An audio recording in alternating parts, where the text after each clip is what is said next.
바깥에 비가 많이 오죠? 내일도 많이 온다고 그래요. 비 오는 금요일 저녁 기차를 갈까 말까 고민하고 하다가 오신 분 두 손 들어. 그런 분 없죠, 그죠? 우리는 전천후, 그죠? 비가 오나 눈이 오나 바람이 오나 금요일이면 탁 그 자리에 가는 거죠. 이 기준을 정해야 돼요, 여러분들. 우리가 신앙생활을 잘하려고 하면 기준을 정해야 돼요. 나는 금요일 날 죽어도 간다. 물론 죽으면 못 오지만 그럴 각오로. 형편 되면 간다. 못 와요. 내 건강에 따라 아니에요. 그냥 간다. 무조건 금요일 날은 그 기도의 자리에 간다. 막 주님 부르시는 날까지 간다. 이러면 그 기준으로 사는 거예요. 그러면은 그 사이클로 돌도록 하나님이 역사하시고, 안 그러면요 막 변명거리가 생겨요. 별게 다 끼어들고요. 그래도 오는 거예요. 금요일에 오려고 하는데 다이아 빵꾸가 났다. 그럼 택시 타고 와야지 뭐. 아이고 오늘 주님이 쉬라고 하시는구나. 그러면 안 돼요. 해석을 이상하게 하면 안 돼. 해석을 잘해야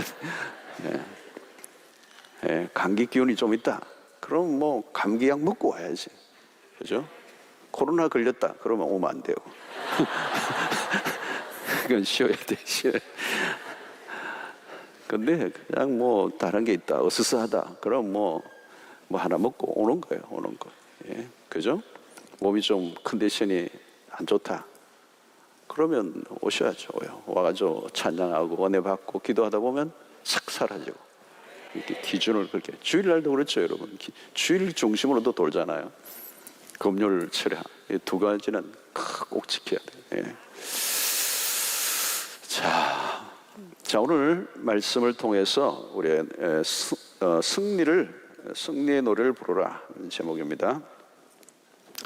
기독교는 타 종교와 아주 다른 점이 많이 있어요. 많이 있는데 그 중에서도 분명한 차이 중에 하나가 노래예요. 노래.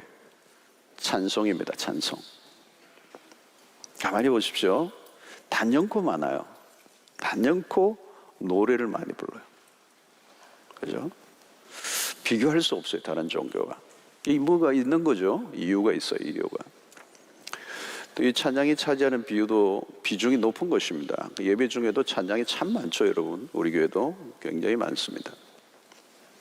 성경 안에서 노래의 역사가 매우 깊은데요. 최초의 노래가 어디에 나온지 아세요, 여러분? 최초의 노래. 출애굽기예요, 오늘. 창세기 2장에 나옵니다. 창세기 2장. 하나님이 아담을 홀로 있는 것을 보시기에 좋지 않아서, 그죠? 돕는 배필을 만드셨죠. 그 아담을 잠재우시고 갈비뼈를 쳐서 하와를 만들었어요. 눈을 뜬 이 아담의 앞에 황홀하게 한 여인이 다가오는 거예요. 못 봤던 거예요. 짐승들만 하고 놀다가 한 여인이 탁 걸어오는데 너무 황홀한 거예요. 최초의 노래를 불러요. 창세기 2장 23절이죠. 아담이 이르되 이는 내 뼈 중에 뼈요 살 중에 살이라. 뭐 랩으로 할 수도 있었을 거예요. 여러분 이게 노래예요. 노래. 최초의 노래입니다. 이는 내 뼈 중에 뼈 살 중에 살이라. 이것을 세 번역에서는 이렇게 해놨어요. 이제야 나타났구나. 뼈도 나의 뼈, 살도 나의 살. 이게 시죠. 시면서 노래고, 그리고 일종의 감탄사예요. 감탄사. 사랑의 세레나데. 최초의 노래인데 참 멋져요.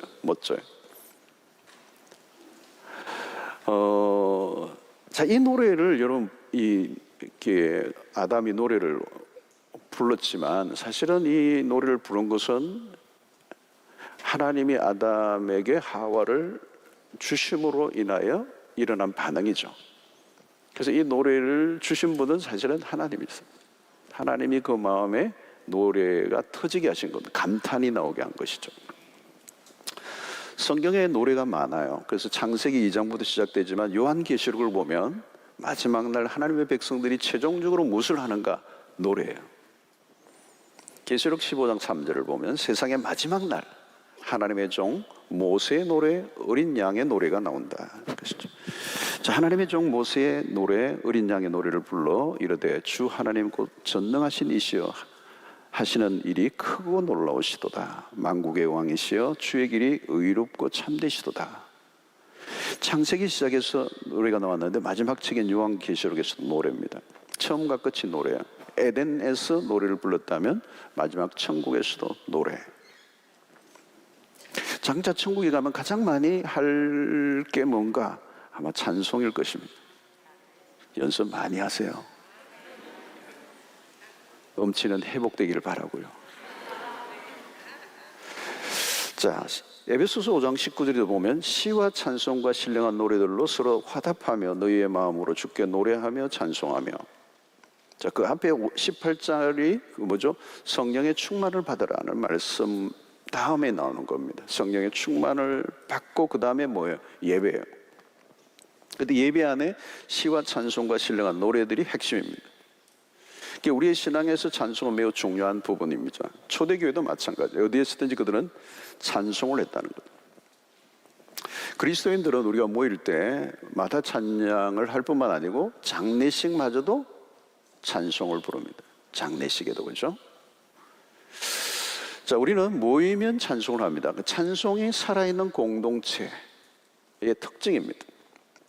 부흥기, 기독교의 부흥기에도 보면 그 시대를 살리는 찬송들이 있었어요.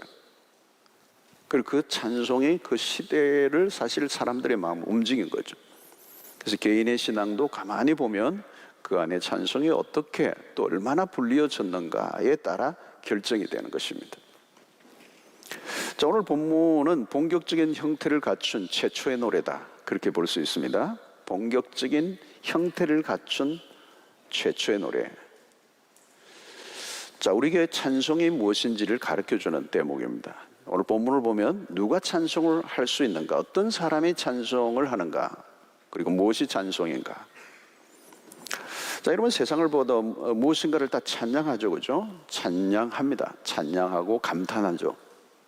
예술 작품을 보면서 어떤 사람들은 그것을 대단하다, 이게 그죠? 일종의 찬양이죠. 어떤 분은 또 아주 맛집에 가서 맛있는 걸 먹고 난 다음에 이런 음식은 먹어본 적이 없어. 그것도 찬양이에요, 그죠?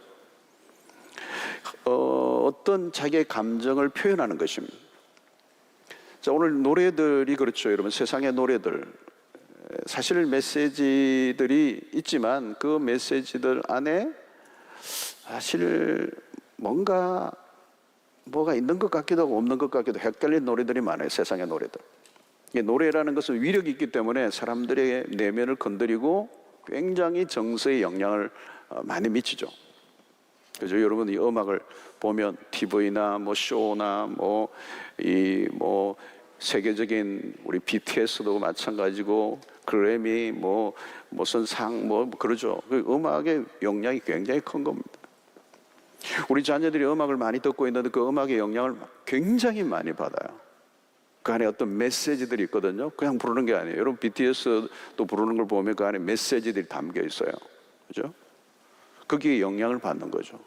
어떤 노래들은 빌보드 차트에 앞에 나오는데 그 어떤 노래들은 동영상들을 보면, 저는 직접 보지 않아서 간접적으로 들었는데 최근에 어떤 목사님이 젊은 사회가 하는 목사님 얘기 들으니까 그 동영상을 보는데 그 음악 그 뮤직비디오를 보는데 그냥 보고 났는데 막 구토가 나오려고 그러더래요.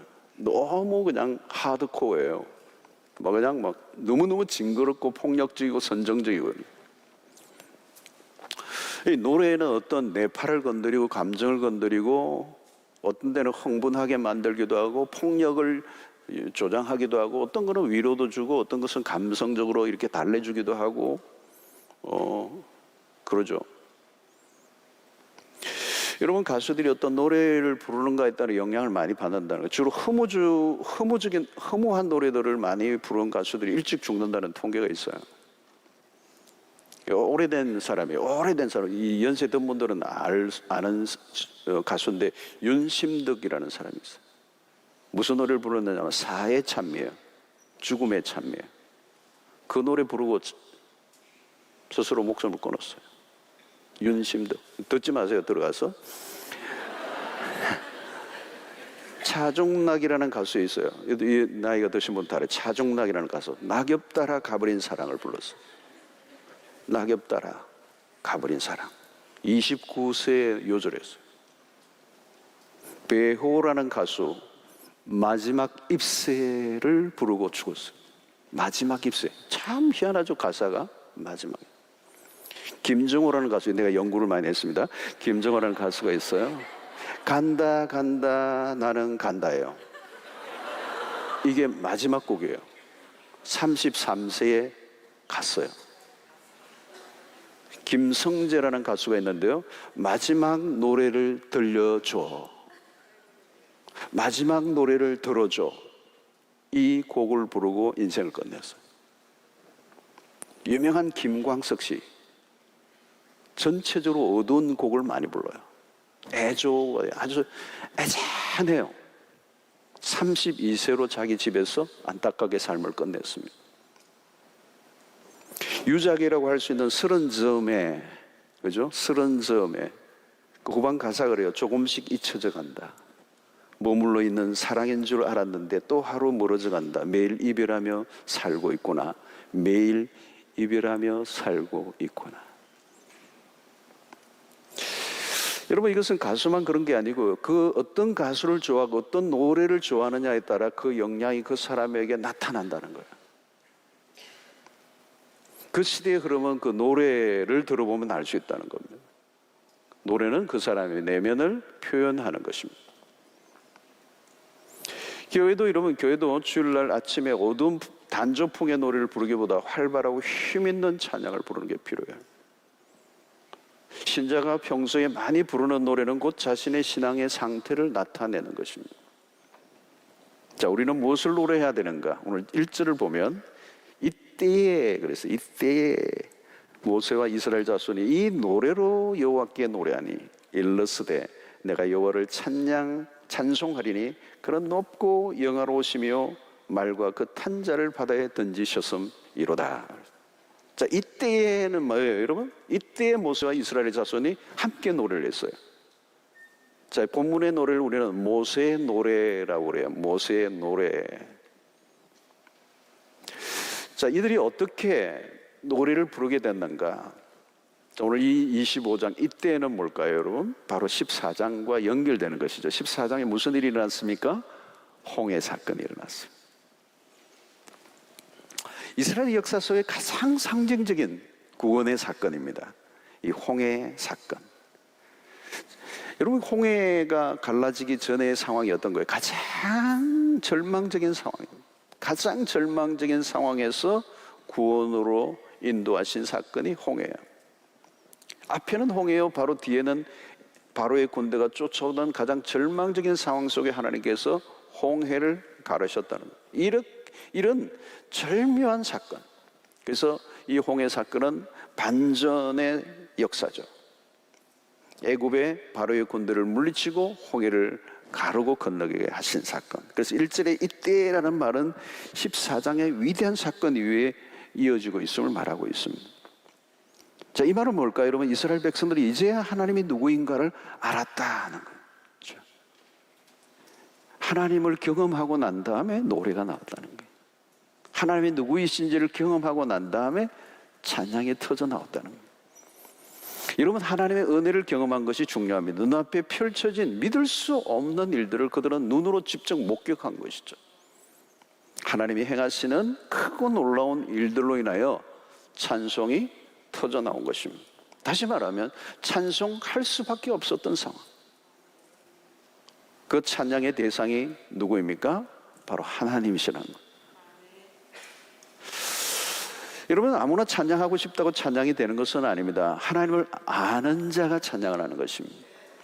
하나님이 누구이신가를 경험한 사람들이 그 하나님을 알면 알수록 그 찬양과 경배가 깊어지는 것이죠. 만약에 내 삶 속에 찬송이 없다면 하나님을 경험한 일이 없었기 때문일지도 몰라요.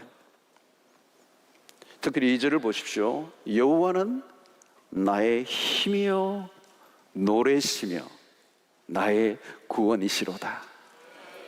그는 나의 하나님이시니 내가 그를 찬송할 것이요 내 아버지의 하나님이시니 내가 그를 높이리로다.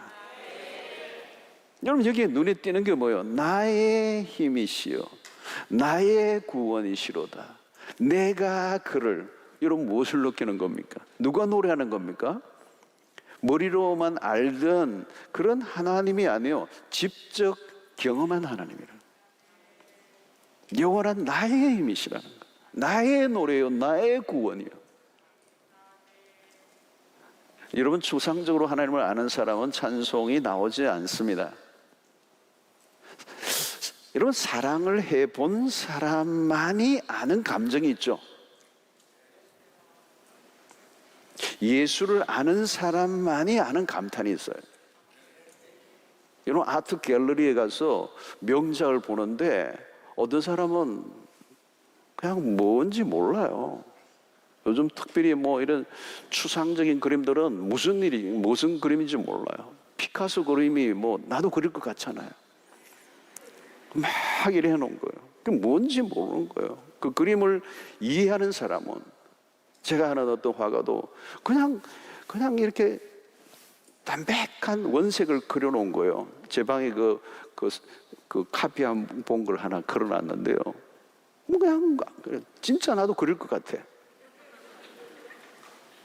근데 그 그림을 가만히 들여다보고 있으면 심오함이 나오는 거예요.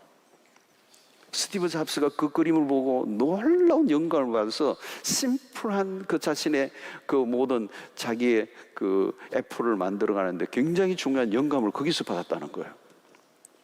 그게 뭔가 말로 다 할 수 없는 감정이 막 일어나는 거죠. 그것을 아는 사람이 아는 사람, 경험한 사람이에요. 경험한 사람. 그냥 이론적으로 표현하는 게 아니라, 감탄이라는 것은 인위적으로 억지로 할 수 있는 게 아니고 그냥 자연스럽게 나오는 거예요. 그래서 여러분, 멋있는 그 경치를 보면 어때요? 확 나오는 거잖아요. 꽃을 보면 그렇잖아요. 꽃을 지나가다가도 들꽃을 보면 그것을 볼 줄 아는 사람은 이름도 알고 꽃 이름도 알고 향기도 맡아보고 우와 이러 한다고. 근데 그거 없는 사람은 밟고 지나가요. 그냥 꽃이 이거 돈도 안 되는 거. 감탄은 뭐예요? 그러니까 본 거죠. 경험한 거라는 거예요. 경험한 거. 여러분, 어떤 사람은 찬송을 하기는 하는데 입에서만 맴돌고 마는, 그 영혼 깊숙한 곳에서부터 부르지를 못해요. 하나님과 나와 별로 상관이 없기 때문입니다. 찬송을 해도 영혼에 부딪힘이 없어요. 그래서 뭐예요? 영혼이 없는 노래를 부르는 거예요. 여러분, 우리 교회는 예배 시간에 찬송을 반복해서 많이 불러요. 아마 일반 다른 교회와 조금 주일 예배도 그 기도 후에 반복해서 부르죠, 그죠? 구름도 반복해서 불러요. 기도 전에도 그렇게 부르잖아요, 여러분.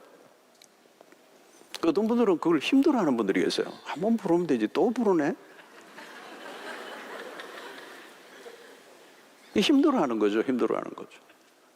제일 은혜 받을 때가 뭔지 알면 짧은 곡 부를 때. 막 긴 거 나오고 반복해서 하면 막 돌아가시려고 그러는 거죠. 한 번만 부르지. 내 안에 그것을 하나의 찬송을 그냥 의식의 하나의 수단으로 보는 것이지, 그게 내 영혼 속에서 터져 나오는 감격으로 부르는 게 아니기 때문에. 하나님과 내가 한 번도 직접적으로 마주쳐 본 적이 없는 그런 신앙이죠. 그리고 찬송이 지겨운 거예요. 여러분, 하나님을 만난 사람들은 표현이 되는 거죠.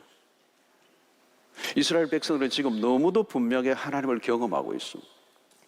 그래서 모세의 노래에서 가장 중요한 부분은 뭐냐면 반복하고 있는 단어예요. 여호와라는 단어예요. 여호와라는 단어. 오늘 이 본문에 보면 이 본문에 여호와라는 단어가 계속 나와요. 그리고 하나님을 가리키는 대명사인 그를, 주께서, 주를, 이런 단어가 계속 나오는 것입니다. 특별히 여호와라는 단어를 사용할 때는 하나님의 이름의 대표적인 이름 중에 하나가 이 야훼, 이 전능하신, 스스로 자존하신, 영원히 홀로 충분하신, 다시 말하면 우리의 영혼의 최고의 가치가 되시는, 그죠? 여러분, 예배라는 말은 가치를 인정하다라는 말 아니에요, 여러분?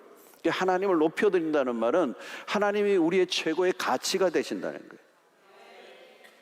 그분을, 그 가치의 대상인 하나님을 향해 찬양할 수 있다면, 여러분, 그것보다 더 즐거운 일은 없는 것이죠. 하나님을 하나님으로 알고 하나님에 대한 그 가치를 내가 충분히 인정하고 그분을 높여드리고 찬양할 수 있다면, 여러분, 그건 게임이 끝난 거예요. 그래서 여러분, 우리에게 보여주는, 무엇을 보여주느냐면 찬송의 핵심은 하나님이라는, 하나님. 그래서 찬양한다는 말은 하나님을 주목하는 것입니다. 주목하는 것입니다. 하나님을 주목하면 찬양할 수가 있어요. 여러분, 우리의 시선을 어디에 두고 있는가 하는 것입니다. 그 예배가 중요한 게 뭐예요, 여러분? 예배는 하나님을 주목하는 것입니다. 왜 우리가 실패합니까? 왜 절망합니까? 왜 두려움에 빠집니까? 왜 우리의 삶이 힘들어집니까? 우리의 시선을 자꾸 상황으로 가니까. 현재의 상황에 자꾸 몰두하고 상황에 집중하고 상황에 내 시선을 자꾸 빼앗기면 두려움이 몰려오는 것이죠. 여러분, 이스라엘의 미래가 하나님에게 달려있는 것이지 바로에게 달려있지 않고, 지금 악조건의 상황이 이스라엘 백성의 운명을 결정하는 게 아니라 모든 것은 하나님의 손에 달려있다. 그래서 여러분, 이 모세의 노래, 하나님이 주격이 되어 있는 것이죠. 하나님이 빠져버리면 노래가 안 되는 겁니다. 하나님이 안 계신 찬송은 찬송도 안 해요. 이것이 세상의 노래와 근본적으로 다른 것입니다. 여러분, 조용필 씨가요, 한 번 공연에 33곡을 부른대요. 난 왜 그런지 모르겠어요. 33곡을 부른대요. 찬조 출연 없이, 조용필 씨 쇼는, 이 공연은 찬조 출연 없이 혼자 부릅니다. 혼자 33곡을, 여러분, 그분이 그러잖아요. 진짜 부르잖아요. 전심을 다해서 부르잖아요. 그죠? 전심을 다해서 부른다고 생각해요. 대부분은요, 그런 33곡을 전심을, 진액을 빼서 부르면요, 그 다음날 일어나지 못해요. 무슨 힘으로 그렇게 부를 수 있을까? 무슨 노래로? 자기 감정을 끌어올려서 그렇게 혼신의 힘을 다해 부른다는 것은 참 대단한 거예요. 대단한 거예요. 어떻게, 무슨 힘으로, 나이도 적지 않은데 그 33곡을 그 수 없는 창정들 앞에 온 몸을 다해서 얼마나 하이로 올라가요, 여러분. 흉내를 내려고 낼 수도 없어. 한 곡 좀 내가 불러보고 싶은데 불가능해요. 무슨 힘으로 그렇게 혼신의 힘을 다해서 부를 수 있느냐는 거죠. 그렇다면 여러분, 뭐예요? 아마 여러 가지 이유가 있겠죠, 여러분. 그분의 대중가요에 대한 철학이 있을 거고, 그 노래를 통해 백성들의 마음을 움직이고 나름대로 보람과 기쁨과 주어지는 영광이 있을 거란 말이죠. 부르게 하는 힘이 내재해 있기 때문에 그게 가능할 거 아니에요, 여러분. 뭐든지. 근데 우리는 뭐예요, 여러분? 그 이상해야 된다. 그 이상해야 된다는. 왜? 우리의 노래의 원천이 하나님이시기 때문에. 세상의 영광도 아니고, 세상의 물질도 아니고, 세상의 인기도 아니고, 우리를 노래하게 하는 것은 하나님이시기 때문에, 하나님이 우리를 노래하게 하신다는, 노래할 이유가 있는 거죠. 부르다가 죽어도 괜찮을 이름을 우리가 알게 되었기 때문에. 우리는 100곡 부르고도 남아야 돼요. 우리가 부르는 찬송은 세상의 노래와는 전혀 다릅니다. 그 중심에 하나님이 계시는 거죠. 하나님이 노래의 주제가 되시고 원천이 되시고 우리를 부르게 하시는 분이시네요. 여러분, 찬양은요, 사람이 주제가 되면 안 돼요. 찬양은 나의 어려움을 토로하는 게 아닙니다, 여러분. 나의 환경이나 어떤 문제를 해결하기 위해서 애절하게 표현해내는 것이 찬송이 아니에요. 그러므로 여러분, 찬양을 할 때 조심해야 할 것은 뭐냐면 멜로디 혹은 리듬에 너무 빠지면 안 돼요. 그 무시하면 안 되죠. 리듬이나 멜로디가 있어야죠. 근데 거기에만 너무 심취해서 막 자기 흥에 겨워가지고 막 신나게 부르고 막 땀을 흘리고 부르는데 나중에 뭘 불렀어요? 그러면 좋았어요. 화끈했어요. 그러면 여러분, 그런 찬양은요 위험한 거예요. 노래방에서 떼창하는 거하고 비슷해요. 찬양의 가사를 잘 묵상하고 그 말씀으로 인하여 즐거움이 있어야 돼요. 우리의 찬양이 중요한 것은 메시지예요. 메시지. 하나님께 집중함이 있어야 된다는 거예요. 저는 그 찬양 가운데서도 성경의 내용을 가사로 옮겨서 영감 있게 하나님의 사람들이 작곡한 곡들이 정말 은혜로워요. 하나님에게 집중하는 노래예요. 하나님의 관심을 집중시키고 그 앞에 우리가 엎드리는 것. 그래서 오늘 이 본문의 모세의 노래는 하나님으로 가득하여 있어요. 하나님의 찬양의 핵심이 되어 있는 것이죠. 그래서 우리가 가장 파워 있게 부르는 곡들은 바로 이런 내용들이 들어있어야 하는 것이고, 복음성가는 좀 다른 것입니다. 복음성가는 우리가 생키에 의해서 예수를 믿지 않는 사람들에게 예수를 믿도록 이끌어들이기 위해서 그렇게 불렀던 그런 역사와 그런 찬송가는 좀 다른 것이죠. 복음성가는. 여러분, 찬양하게 하는 힘은 우리에게서 나오는 것이 아니고, 우리가 힘을 내어 부르는 것이 아니고 하나님이 부르게 하시는, 하나님을 묵상하고 하나님을 찬양할수록 우리는 그 하나님의 보좌 앞으로 더 가까이 나아가는 은혜를 누리게 되는 것입니다. 자, 그럼 오늘 본문의 노래의 메시지는 뭐냐는 거죠. 첫 번째가 뭡니까?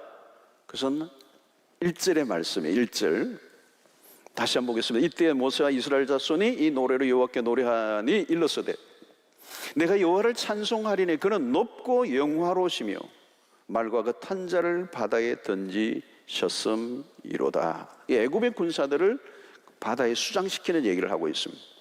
말과 그 탄자를 바다에 던지셨다. 뭘까요 이것은? 이 노래의 핵심적 메시지는 하나님의 능력입니다. 하나님의 행하신 그 능하신 승리를 주신 애굽의 마병을 휴지 조각처럼 던져버리신 여호와의 능력을 노래하고 있는 것입니다. 그래서 3절을 보십시오. 여호와는 용사시니 여호와는 그의 이름이시로다.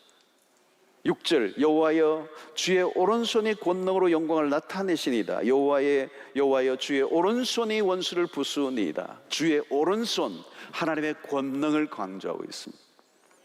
8절에도 보니까 주의 콧김에 물이 쌓이되 파도가 언덕같이 일어서고 큰 물이 바다 가운데 엉기니이다. 저는 이 표현이 너무 재밌어요. 주의 콧김에 물이 쌓이되. 하나님이 무슨 콧김이 있겠어요? 근데 이렇게 시적 언유로 표현을 한 것입니다. 그러니까 하나님의 콧김으로도 홍해가 그냥 바다가 갈라지는 역사가, 물이 막 쌓이는 역사가 일어난다. 하나님이 얼마나 엄청나신 분인가를 말씀하고 있는 거죠. 10절에도 보니까 주께서 바람을 일으키시며 바다가 그들을 덮으니 그들이 그센 물에 납같이 잠겼나이다. 11절 여호와여 신중에 주와 같은 자가 누구니까? 주와 같이 거룩함으로 영광스러우며 찬송할 만한 위엄이 있으며 귀한 일을 행하는 자가 누구니까? 12절 주께서 오른손을 드신 즉 땅이 그들을 삼켰나이다. 이 이름 좀 더 노래예요. 모세의 노래예요. 하나님의 능력을 찬송하고 있는 것입니다. 하나님의 능력 앞에 버틸 것이 아무것도 없다는 거예요. 감히 그 앞에 설 자가 없다.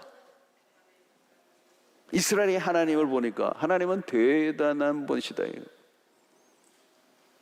여러분 너무 놀라면요, 흰 동자가 막 그냥 까만 게 안 보이고 흰 동자만 보일 때가 있죠. 희동그레졌다는 거예요. 놀라가지고.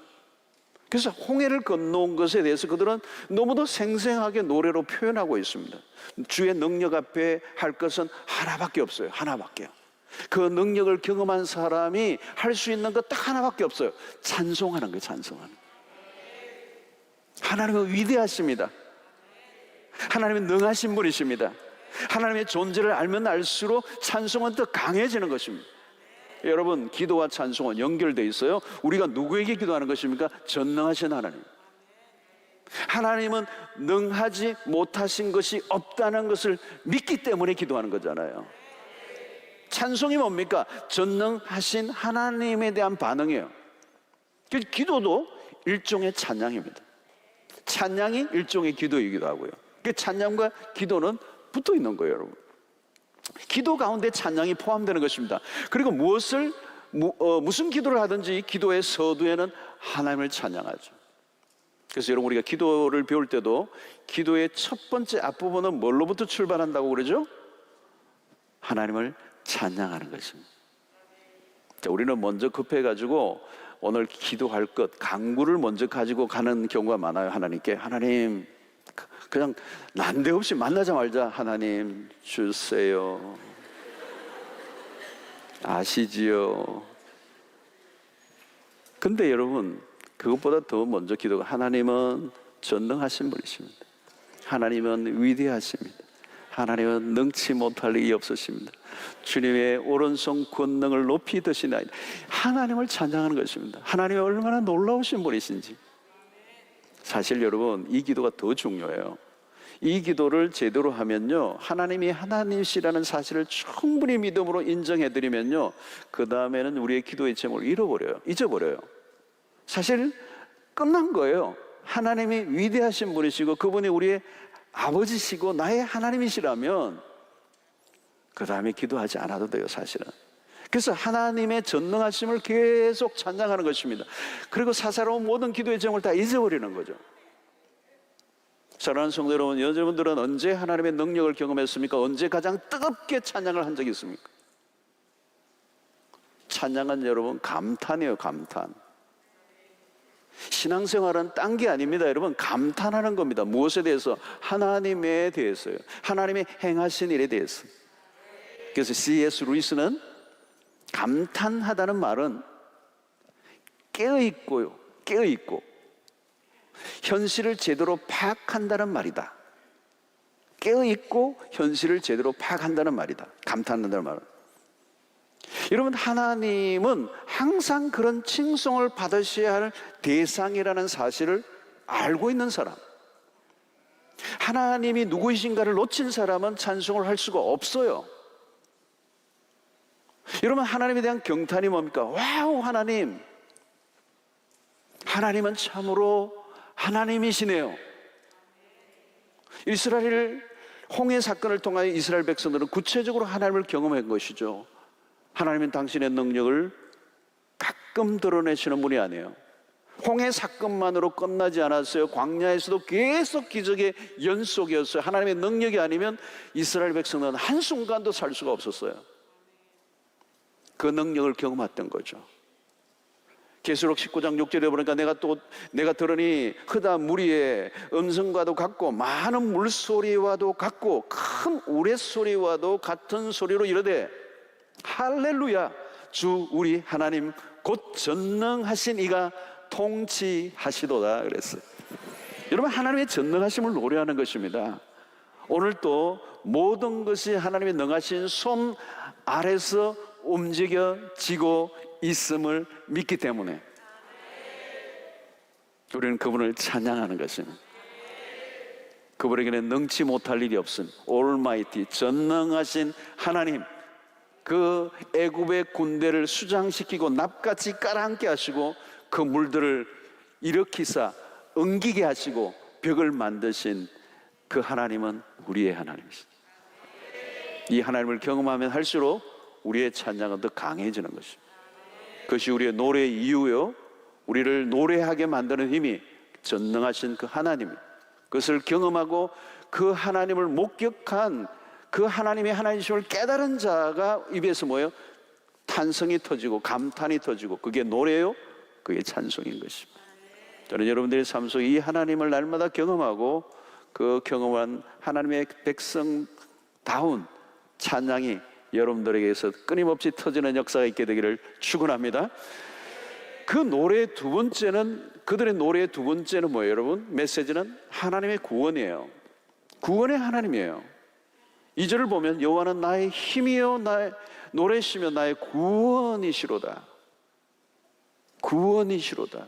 그런 나의 하나님이시니 내가 그를 찬송할 것이요 내 아버지 하나님이시니 내가 그를 높이리다. 여호와는 나의 힘이요 나의 노래시며 나의 구원이시로다.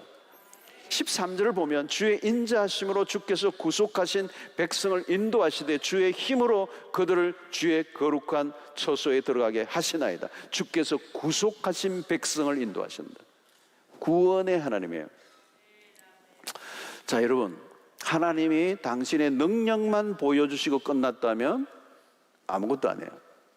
그 능력을 통하여 이스라엘 백성을 구원하시는 하나님이십니다.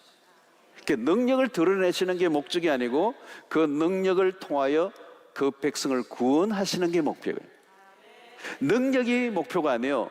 구원이 목표라는 거죠. 기적이 목표가 아니고 기적을 통한 구원이 하나님의 목적이에요. 여러분, 하나님이 그 능력은 이스라엘을 구원하시는 게 목표예요. 죄로부터 건져주신 것, 사망으로부터 불러내어 주신 것. 그 놀라운 기적들은 바로 수없는 기적들이 이스라엘 백성들이 일어났는데 그 기적들은 하나님이 당신의 백성들을 구원하시기 위한 하나님의 열심이에요. 열심. 수없는 열심들이 다 묶여져서 결국은 당신의 백성들을 구원해내시려고 한다는 거예요. 구원. 그래서 여호와는 나의 구원이시로다 그랬어요. 그러므로 여러분, 구원받은 백성이 그 입술로 하나님을 구원을 노래하는 것입니다.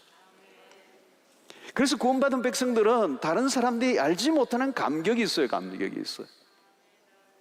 구원받은 백성만이 부르는 노래가 있어요. 구원의 노래.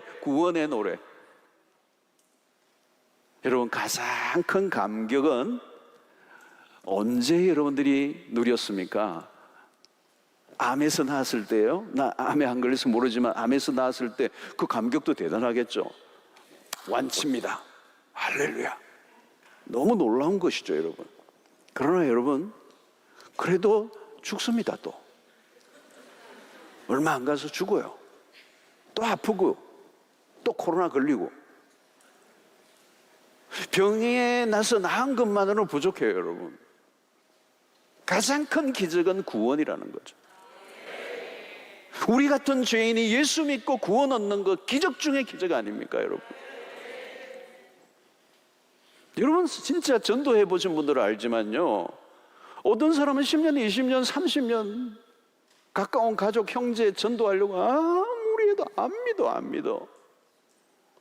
그렇게 내가 짜장면, 짬뽕 수도 없이 사주고, 뭐 가방도 사주고, 온통 애 밥 사주고, 내 속 다 꺼내고, 자기 편리 다 봐주고,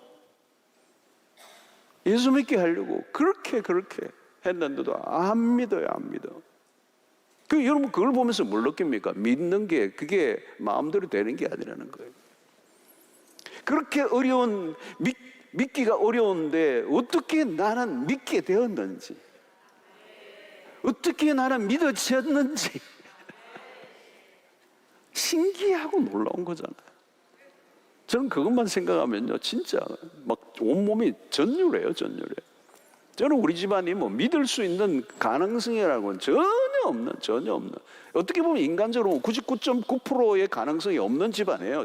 어떻게 그런 집안에서, 불교 집안에서 예수를 믿게 되고. 이런 부산 같은 데는 여러분 너무 복음화율이 낮은 곳이에요. 나가보세요. 여러분, 예수 믿는 사람 만나기 쉬운 거 별로 없어요. 불교 신자가 많지. 부산은 정말 척박한 도시잖아요. 예수 믿기 어려운데요.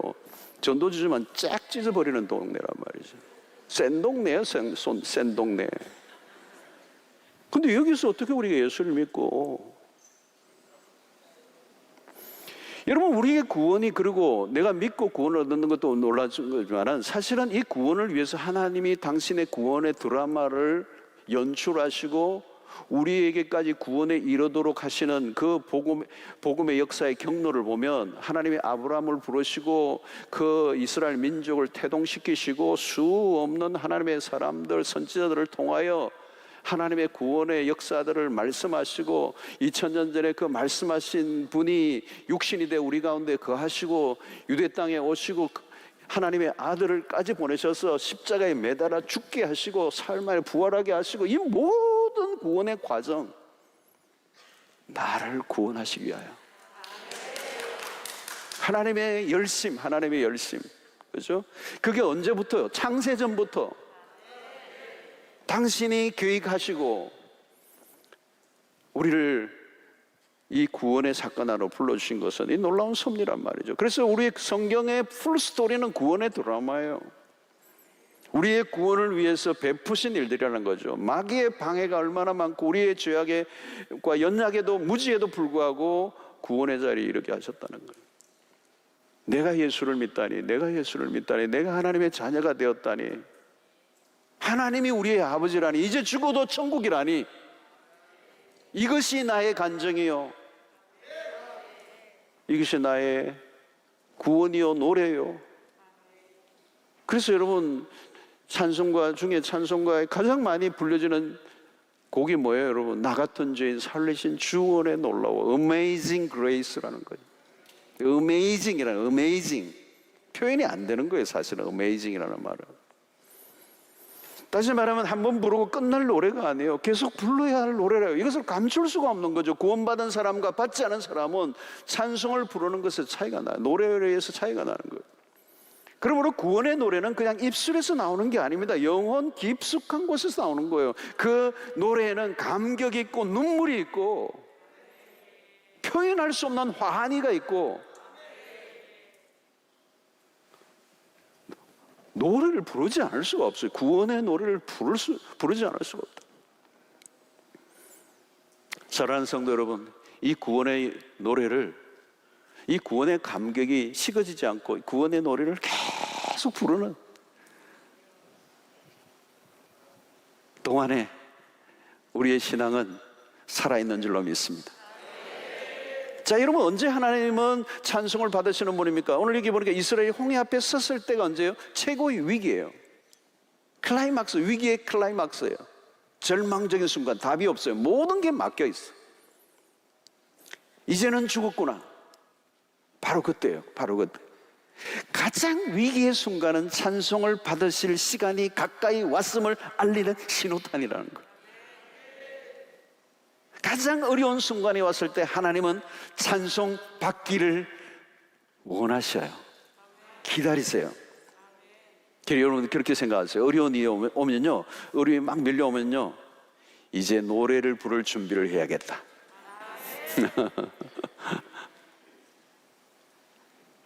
하나님이 하나님이심을 보여주실 때가 왔기 때문에 우리는 할 게 뭐예요? 노래할 것밖에 돼 있죠. 하나님은 하나님 되심을 드러내실 거이고 우리는 그 하나님의 하나님 되심을 드러낼 때 우리는 찬양하는 것밖에 없는 거죠. 이런 세상은 뭐예요, 여러분? 절망적인 사건이 오면 그것을 끝내요. 절망할 수밖에 없는 허무. 근데 우리는 기대감을 가지는 거죠. 여러분 보십시오. 역사적으로 입증해요. 전쟁통에 만들어진 노래, 역사 속에 가장 어두웠던 시기에 가장 위대한 곡들이 많이 만들어졌어요. 시련을 통과하고 난 다음에 찬양이 터져요. 어려움이 닥칠 때 다른 곳으로 시선을 돌리지 말라는 거예요. 하나님을 바라보라는 거예요. 우리는 어려움이 오면요, 괜히 엉뚱한 데 신경을 쓰고요. 이번에 코로나도 이게 지나면서 우리가 늘 경험한 게 뭐냐면 이 코로나가 마치 하나님이 된 것처럼 코로나. 미디어에도 막 통계. 그게 미디어의 전쟁, 그죠? 각종 여론 통계에 주목합니다. 여러분, 문제가 생길 그때는 하나님의 능력을 경험할 때입니다. 하나님은 우리의 어떤 삶 속에서도 찬송을 받기를 원하시는 하나님이세요. 어떤 것이든 어떤 상황이든 하나님은 찬송을 받기를 원하신다. 여러분이 이스라엘 백성들이 홍해 앞에 설 때만큼 어려운 때가 어디 있었겠어요, 여러분? 사막에 흙먼지를 일으키면서 그 그냥 질풍같이 다가오는 그 마차 부대, 애굽의 휘황찬란한 군대들이 막 화가 나서 달려오고 있는데 앞에는 홍해가 가로막고 있는 그 상황이야말로 얼마나 위기예요, 위기. 그러나 여러분, 그때가 찬송을 만드시는, 찬송을 부르게 하시는 직전이라는 거, 직전. 하나님은 오늘 또 우리 가운데 살아 계십니다. 문제에 둘러싸여 찬송을 잊은 분이 있다면 하나님의 오른손을 바라보시기를 바랍니다. 여호와와 같은 분이 없으십니다. 그 하나님이 나의 하나님이십니다. 이스라엘의 하나님이 나의 하나님. 여러분, 이 찬송은 결국은 어떤 것이죠? 승리를 노래하는 것입니다. 승리를 노래하는 것. 이스라엘 백성들에게 승리를 주신 하나님에게 노래하는 거잖아요. 그래서 여러분, 노래 자체가 뭐예요? 승리한 거예요. 승리. 여러분, 성전가는 있지만 패전가는 없는 거예요. 패전가를 어떻게 부르겠어요, 여러분? 찬양은 승리의 찬가예요. 사랑하는 성도는, 우리의 신앙은 승리를 노래하는 거예요. 하나님의 백성들은 승리를 노래하는 것입니다. 이미 우리에게 승리를 주셨어요. 승리를 할 것이다가 아니에요. 이미 승리를 주셨어요. 언제요? 2000년 전에 예수 그리스도가 십자가에 못 박혀 죽으시는 그 순간 마귀의 권세는 꺾이었고, 부활 사건으로 인하여 완전하게 하나님의 나라가 도래하고 마귀의 권세는 이미 굴복을 당했던 사건이에요. 그러면 오늘 우리에게는 이미 승리를 주셨어요. 이제 예수를 믿은 백성들은 결코 실패하지 않아요. 구원의 완성에 이르게 하실 하나님. 마귀의 권세는 굴복을 당했어요. 그리스도의 십자가 부활 사건으로 마귀는 철저히 패배했어요. 그래서 우리는 십자가를 노래하죠. 승리의 계가를 부르는 거예요. 더 이상 저주가 없어요. 우리에게 일어나는 어떤 일도 합력하여 선을 이루시고 구원을 완성하실 하나님. 여러분, 그래서 우리가 이 찬양을 부를 때 우리의 패배의식을 물러나게 하는 거예요. 패배의식이 물러나는 거예요. 여러분, 우리가 살다 보면요, 우리도 모르게 이 패배감이, 절망감이 우리를 막 억눌러요. 나도 모르게 안 된다는 자조 섞인 고백을 할 때가 있어요. 나는 스스로 실패자라고 스스로 낙인을 찍을 때가 있어요. 아니에요, 여러분. 우리에 의해서 우리의 삶이 결정되지 않고 합력하여 선을, 구원을 이루실 하나님의 손에 의해서 우리의 삶이 결정되기 때문에 우리는 구원의 노래를 부르는 것입니다. 그러므로 여러분, 찬양은 어떤 것이죠? 밝아요. 천국도 밝아요. 해가 더 이상 필요 없어요. 너무너무 밝아요. 음울한 천국을 여러분 상상할 수 있겠습니까? 여러분, 세상의 노래를 들어보면요, 다 어두워요. 사실은 어두워요. 여러분, 자세히 보세요. 템포가 빠르고 가사도 밝아 보이는데요, 신이 나오고 막 그런데요, 가만히 보면 뭔가 설명할 수 없는 우울함이 있어요. 어두움이 있어요. 왜요? 세상의 노래는, 메시지는 답이 없어요. 답이 없어요. 세상의 어둠을 걷어내기 위해서 막 노래를 불러요. 인생을 누르고 있는 그 어두움을 막 노래로 지워보려고 하는데 안 지워져요. 안 지워져요. 여러분, 보십시오. 그래서 어떤 분들은요, 막 술 먹고 막 노래 부르다 울어요. 많이 봤어요, 난. 노래 부르다 울더라고. 부르다 보니까 자기 신세가 한심한가 안심한가. 그러나 여러분, 찬양은 달라요. 그렇죠? 위대하신 하나님을 찬양하는 것입니다. 하나님의 행하신 놀라운 일에 대한 경탄이에요. 승리의 찬가란 말이죠. 찬양을 하는 곳에는 어둠이 머물 곳이 없어요. 사단이 떠나가고요, 절망적인 생각이 사라져버리고 불평하는 마음이 떠나가고 믿음이 막 일어나는 것이죠. 그래서 찬양하면서 막 그냥 가슴이 뛰고 힘이 쏟고 부정적인 생각이 물러나고. 그러므로 여러분, 찬양은 기쁨이에요. 기쁨을 표현하는 것이죠. 이렇게 이스라엘 백성들이 기쁜 날이 어디 있겠습니까, 여러분? 찬양은 어두운 찬양이 없어요, 여러분. 어두운 찬양이 없어요. 신세 타령하는 그런 노래 없어요, 여러분. 깊은 곳에서 터져 나오는 그 기쁨이에요, 기쁨. 그 기쁨을 표현하는 거잖아요. 그래서 하나님을 찬양할 때 우리는 기쁨의 극치를 맛봐요. 극치를 맛봐요. 이것은 감정만 건드리는 노래가 아닙니다. 찬양은 우리의 지정의가 함께 동반되어 부르는다는 거죠. 하나님에 대한 지식을 가진 노래예요, 여러분. 그래서 여러분 찬양할 때요, 그냥 막 흥겹게만 부르지 마시고요, 그 찬양의 가사에 집중하셔야 돼요. 메시지에 집중하셔야 돼요.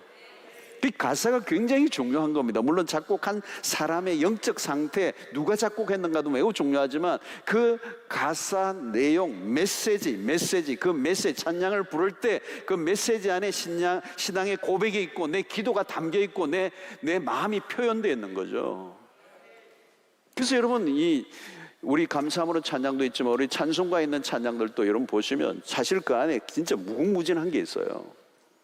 왜냐하면 기독교 역사 속에 굉장히 전통을 가지고 있는 보고의 찬양들이 많아요. 여러분 특별히 후렴이 있는 찬송을 집에 가서 한번 보세요. 후렴이 있는 대목들마다 후렴이 정말 멋져요. 그 후렴은 뭐예요? 반복해서 부르라는 거예요.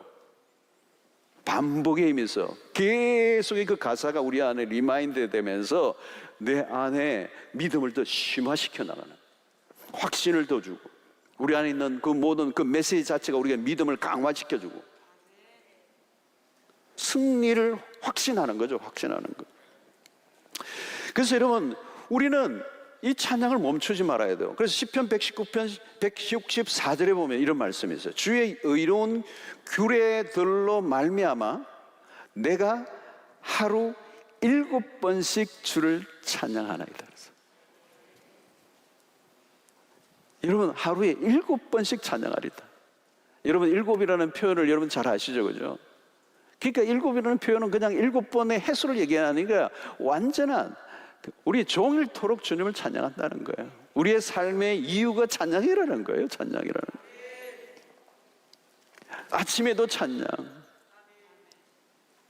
점심 전에도 찬양, 점심에도 찬양, 저녁과 전에 찬양, 저녁에도 찬양, 자기 전에도 찬양, 꿈에도 찬양, 아침에 일어나서도 찬양. 여러분, 우리는 예배자들입니다. 찬양할 때 우리에게 승리는 계속되는 것입니다. 여러분, 우리는 하나님의 나라에서, 우리는 일평생 찬양할 뿐만 아니라 하나님의 나라에서도 영원히 찬양하게 될 것이에요. 여러분, 천국에서 영원히 찬양할 것이다. 어떤 분은 야, 계속 찬양만 하면 밥은 언제 먹나? 여러분, 영원히 찬양한다는 말의 표현은 뭐냐면 영원한 복락과 영원한 기쁨을 누리게 된다는 얘기예요. 영원한 기쁨 가운데 살 거라는 거예요, 여러분. 영원히. 거기에는 더 이상 어둠이 없어요. 더 이상 불행한 마음이 없어요. 어두운 감정이 없어요.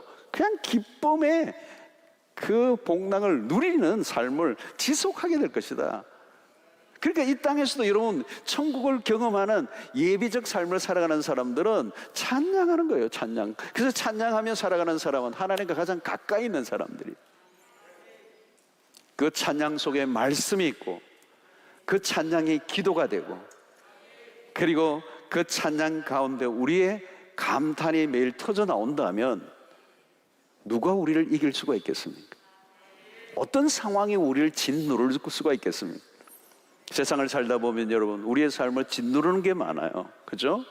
세상에 나가면 우리를 막 짓누르는 것들이 많아요. 가전 세상의 정부와 많은 일들이 막 내가 계획하지 않은 일들이 막 밀어닥치면서 나를 짓눌러요. 짓눌러. 예? 얼마나 여러분 어려운 일들이 많이 닥칩니까? 내 주변의 가족들 막 들려오는 소식들이 늘 그냥 막 그래서 나도 모르게 막 짓눌러요. 짓눌러. 상황의 포로가 되고 내 마음에 내 감정이 다 상해버리고, 그래서 나중에 탈진이 되고 지쳐버릴 때가 많아요. 여러분, 그것은 수수에 몰리는 삶입니다. 우리가 어떤 곳에 있든지 어느 순간이든지 우리는 하나님의 능력을 찬양하고, 하나님의 능력을 찬양. 하나님은 하나님이십니다. 하나님은 능치 못할 리 없으십니다. 하나님이 계획하시면 무엇이든지 이루시는 하나님이십니다. 그 전능하신 하나님 여호와, 그 하나님이 나의 하나님이십니다. 여러분, 이것을 찬양해야 돼요. 이스라엘을 그 바로의 손에서 건져내신 하나님, 우리의 하나님이십니다. 그 극적인 반전을 이루신 분이 하나님이십니다. 모두가 안 된다고 해도 되게 하시는 분이 하나님이십니다. 여러분, 이걸 믿으셔야 돼요. 그걸 노래하셔야 된다는 거예요. 하나님은 하나님이십니다. 하나님은 놀라우신 분이십니다. 올마이티 하나님이십니다. 뿐만 아니라 그 하나님은 구원의 하나님이십니다. 구원의 하나님이세요. 여러분, 우리의 구원은 실패하지 않습니다. 하나님이 그 구원을 이루시기 위해서 바치신 대가가 너무도 크기 때문에, 우리를 향한 애정이 너무도 크기 때문에 그 하나님은 구원의 하나님이에요. 우리를 실패하지 않게 하실 그 하나님을 믿고 그분을 찬양하고, 그 구원의 노래를, 구원을 감격하고 그것을 노래로 표현할 때, 그리고 주님을, 하나님을 하나님으로 높여드릴 때, 하나님에게 집중할 때, 우리는 그 상황의 포로가 되지 않고, 상황에 짓눌리지 않고 그것을 걷어내고 매일 천국의 예비 과정처럼 기쁨을 맛보는, 즐거움으로 가득한 전천후의 삶을, 모든 환경을 극복하고 뛰어넘는 승리의 삶을 살아가는 축복이 있게 될 줄로 믿습니다. 이 찬양을 항상 부르시기를 바랍니다. 저는 제 삶 속에서도 제가 제 입에 익어 있는 곡들이 많아요. 참 좋은 찬양이 많아요. 여러분, 여기도 있고 우리 찬송가도 있어요. 뭐 다 몰라도 괜찮아요. 여러분들이 좋아하는 그 찬양들이 있을 거예요. 너무너무 좋은 찬양들이 많아요. 그런 찬양들을 여러분들이 날마다 부르실 뿐만 아니라 하나님을 인정해드리는 여러분들의 일상이 되셔서 이 어둡고 힘든 세상에서 넉넉히 승리하는 여러분들 되시기를 주의 이름으로 축원합니다.